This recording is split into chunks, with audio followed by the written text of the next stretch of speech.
Good morning. Good morning. And welcome. I'm Reverend Kim. My pronouns are she and her, and I serve as minister for UUFN. It's so good to see all of you here this morning, braving the cold to get here.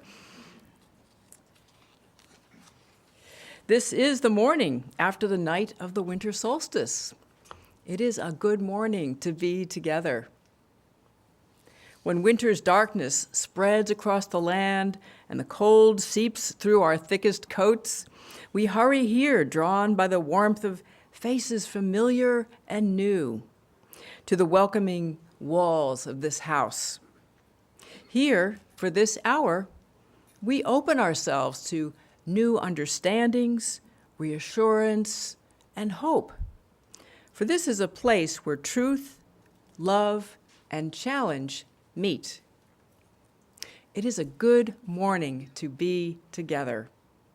Come, let us worship together. This solstice day, in honor of ancient traditions that celebrate this time of longest night, we observe that the flaming chalice holds the elements of the four directions: earth, air, fire, water. The lamp oil for earth, the air that feeds the flame, the fire we light, and the chalice itself, the cup, the symbol of water. We light our chalice and reflect on the light we need to guide us through hard times, the light of our shared faith, the light of loving community, the light of love, joy, and hope.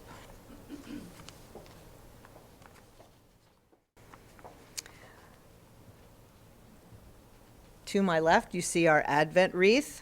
The Advent wreath has 4 candles arranged on a circular wreath. It has no beginning and no end. In Christianity, this signifies the eternal existence of God's love. In other spiritual traditions, the circle represents the continuous cycle of life and the turning of the seasons. We have lit one of the candles each week for the past 3 weeks. Today we light the 4th and last candle. Ta-da! The magic of technology. The first candle symbolizes hope. The second candle symbolizes peace and preparation. The third one represents joy. And finally, this 4th candle, which we light today, is often called the angel's candle, and it symbolizes love. In Christianity, it symbolizes the message of God's love that the angels announced at the birth of Christ. With this 4th candle, we at last begin to move to longer days as the wheel of the season turns. Let us be reminded that love is the source of compassion and warmth, and that the candle represents all that we hold dear: our memories, our relationships and community, and our love for Mother Earth. And as we light this candle, may we rest in the radiance of our knowledge of the love that surrounds us all. This reading is called Winter Solstice by Rebecca Parker, adapted. Let this be a season when holiness is heard and the splendor of living is revealed. Stunned to stillness by beauty, we remember who we are and why we are here. There are inexplicable mysteries. We are not alone. In the universe, there moves a wild one whose gestures alter Earth's axis toward love. In the immense darkness, everything spins with joy. The cosmos enfolds us. We are caught in a web of stars, cradled in a swaying embrace, rocked by the holy night babes of the universe. Let this be the time we wake to life, like spring wakes, in the moment of winter solstice. I have a guided meditation for you all this morning. It's called Winter Solstice Meditation. So please get comfortable if you're not already, and you can close your eyes if you'd like to, or keep them open. We pause as the path of the sun in the sky reverses day by day, seemingly holding its place for a moment of turning. Let us delve into the gifts of darkness at the winter solstice. We follow curiosity and contemplation down into the cold earth, taking a journey to the world below the surface. Here we find acorns, cached by squirrels and chipmunks, perhaps to be food laid in store, or perhaps to become trees in the fullness of time. We find the burrows of hibernating animals, those who sleep and repair. We find seeds, including some that will not sprout unless they first wait through frost and ice. Life finds rest and renewal in the darkness. May those who are weary find comfort. May those who are struggling find meaning and companionship. May those who are injured or ill find recovery. May those who hunger find abundance. Let this be a time of healing. And may the dreams of the dark lead us to share these gifts with one another. Our imagination rises back to the surface, to life where the cold ground meets the crisp air. Here we observe life finding its way. We observe animals eating seeds left on the ground. We notice the migration of birds, natural movement that allows them to find places where they can thrive. We observe the trees that appear to sleep and yet hold sap that will rise again before the spring arrives. We observe that not everything lives through the winter, and yet all that has lived returns to the earth and is transformed. Let this be a time of resilience. May the changing seasons bring new meaning and new insights. May creativity and persistence lead us to find resources for all to share. May those who migrate find safety, and may there be good news in the wind. May transformation lead us onward. We now lift our imagination to the sky, to the returning sun, and to the brilliant winter night. Shifting hours of light and darkness remind us that change is part of the rhythm of the universe, and so trouble does not last. Acknowledging the gifts of the darkness, we also look forward to the growing light, a change that brings glimmers of hope. We marvel at the beauty of this time, stars unobstructed by leaves, jewels of the night shining over the land, moon and meteors inspiring us to awe and wonder. Let this be a time of celebration. What joy can be found, let us hold it close, blow on its embers and share its spark. We do not take for granted having come this far, and we give thanks for our companions on the journey. When I was a kid, I first heard the song, It's Christmas Time All Over the World. Anybody remember that? Sammy Davis Jr.? Yeah. Well, it implied to me that kids everywhere were celebrating Christmas, just like I was, making our Christmas wish lists, trying to be good so Santa would bring us nice gifts, decorating the Christmas tree, and all the other rituals of the typical American holiday. I also knew there were people of other religions, like Jewish people who celebrated Hanukkah, and kids who were poor, so they wouldn't be getting nice gifts like we did. And I did realize this whole idea of it being Christmas time all over the world wasn't exactly a real thing. The truth is, Christmas has never been a tradition celebrated by everyone all over the globe. It is celebrated by Christians in a lot of places, but it's also true that there are many different kinds of celebrations going on in the world at this time of year, and that's always been so.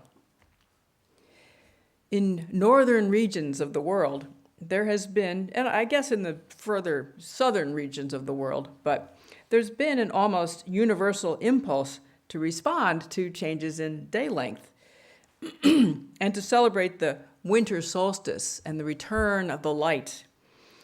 Once the Earth passes the point in its annual journey around the sun when the northern hemisphere starts to point towards the sun again.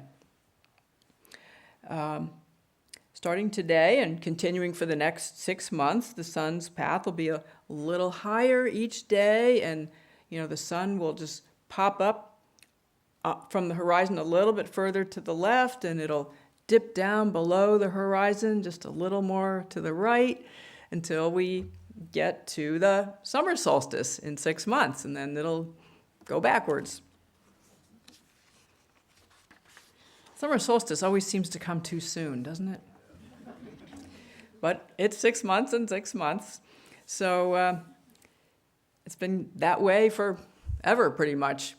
All over these northern parts of the earth, ancient peoples were very aware of the movements of the heavens. Every culture had its unique ways of celebrating the long-awaited return of the light. Almost all of them involved lavish feasts, which sometimes lasted for weeks. And many also included lighting fires, singing songs, and giving gifts. Depending on the history of these peoples and how severely the conquerors and invaders, colonizers suppressed traditional practices, these solstice celebrations are still practiced today to a greater or lesser extent. There are traditions like Choimos in northern Pakistan, Yalda in Iran, Afghanistan, and other nearby regions, Dongji in China, the Druidic Alban Arthun in the British Isles and France, and Yule in Scandinavia and Germany. There's Soyal of the Hopi people in Arizona, and of course there are many, many others. Some we're more familiar with, like Hanukkah. All these traditions celebrate the joyful return of the light. And even our modern Christmas tradition has its roots in older practices. One of those is Saturnalia, an ancient Roman solstice festival. And since the Roman Empire at one time included most of Europe, our dominant culture here has inherited many traditions that come from Saturnalia, as well as from Alban Arthun, Yule, and other pre-Christian European celebrations. For example, the evergreens we use. Because they're always green, they symbolize the continuity of life. And a wreath signifies the circularity of nature and the wheel of the year. Mistletoe often grows in the high branches of oak trees, which were sacred to Germanic pagans and the Druids. And the white berries of the European mistletoe were a symbol of light in the darkness, as they would shine on moonlit nights. Other Christmas traditions that come from pagan ones include the Yule log, gift-giving, decorating, and caroling. Christmas itself is a holiday created by the Roman Emperor Constantine. He'd converted to Christianity and wanted to divert people's attention away from pagan observances and toward a significant event in Christianity. The Council of Nicaea had just agreed to celebrate Jesus' death and resurrection in the spring. And so Constantine chose the birth of Jesus to coincide with the winter solstice celebrations. As Unitarian Universalists, a few of us identify as Christians, but the majority of us do not. I was raised UU, and I remember one year before Christmas, I was maybe 11 or 12. My father's parents were Christians, and my father's mother had given me a ceramic creche scene that she didn't want anymore. So I brought it home and I set it up on our mantle. My mother saw it. She told me, we don't do that here, and told me to take it down. I was confused. Now I understand, though. Many of us are attached to some of the rituals of Christmas, but maybe not so much the Christian story or its depictions. It turns out that what we're drawn to are many of the pre-Christian traditions. So for us, living in the North as we do, it makes sense that we may want to return to the ancestral roots of the Christmas celebration. And those roots are the honoring and celebration of the turning of the year, the winter solstice. A conscious return to a focus on the winter solstice can be instructive for us as you use. Now, we've been talking so far about all the festivals of light celebrated by indigenous peoples and their descendants and inheritors, but it's also important to recognize that part of indigenous thinking is the embracing of all parts of the whole, and the darkness is part of the wholeness of the solstice.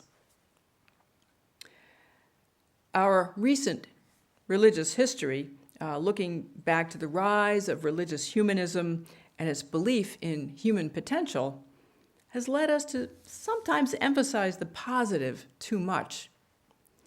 It can lead to an easy jump to what Barbara Brown Taylor, a writer who's written about this, she calls it a full solar spirituality, where we focus only on the light. In her book, Learning to Walk in the Dark, she describes this kind of spiritual outlook as one that, quote, deals with darkness by denying its existence, or at least depriving it of any meaningful attention. It's a perspective that can leave us without the resources we need when we find ourselves navigating the inevitable times of difficulty or darkness in our lives, times of grief, of fearfulness, of exhaustion, of brokenheartedness. It can leave us feeling like something's wrong with us if we've been taught that we have to stay strong, we should put on a happy face, that we must remain positive at all times. Here's where we can benefit greatly from the ancient wisdom of those who came before us and the practices that still survive. The ancient rituals and understandings.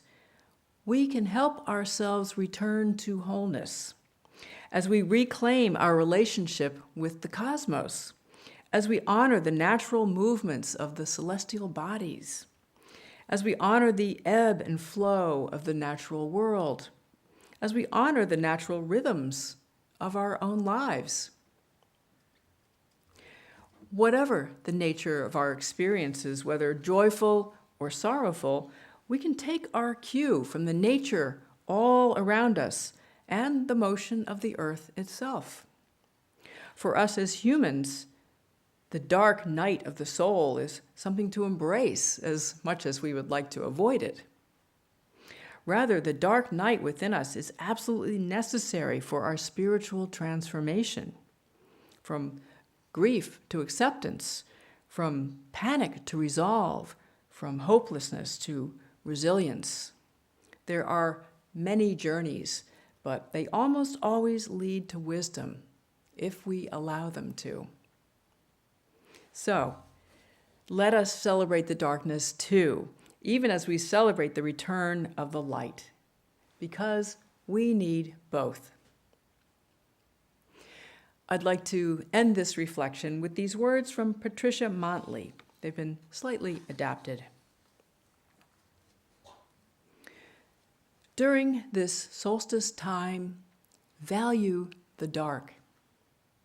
On these long nights before the light overcomes the dark, sit in the dark, alone or with others, and think about the importance of darkness. Bless mushrooms that grow in the dark and honeysuckle that sends its luscious scents into the night. Be grateful for the darkness that soothes us to sleep, the darkness that animals require for hibernation. Give thanks for sheltering dark places, the rich earth where seeds germinate, the caves that harbored our ancient ancestors, the cellars that keep us safe from tornadoes, the wombs that provide our first nourishment. Acknowledge the darkness of suffering, which can deepen our appreciation of life and strengthen our connection to one another. May it be so.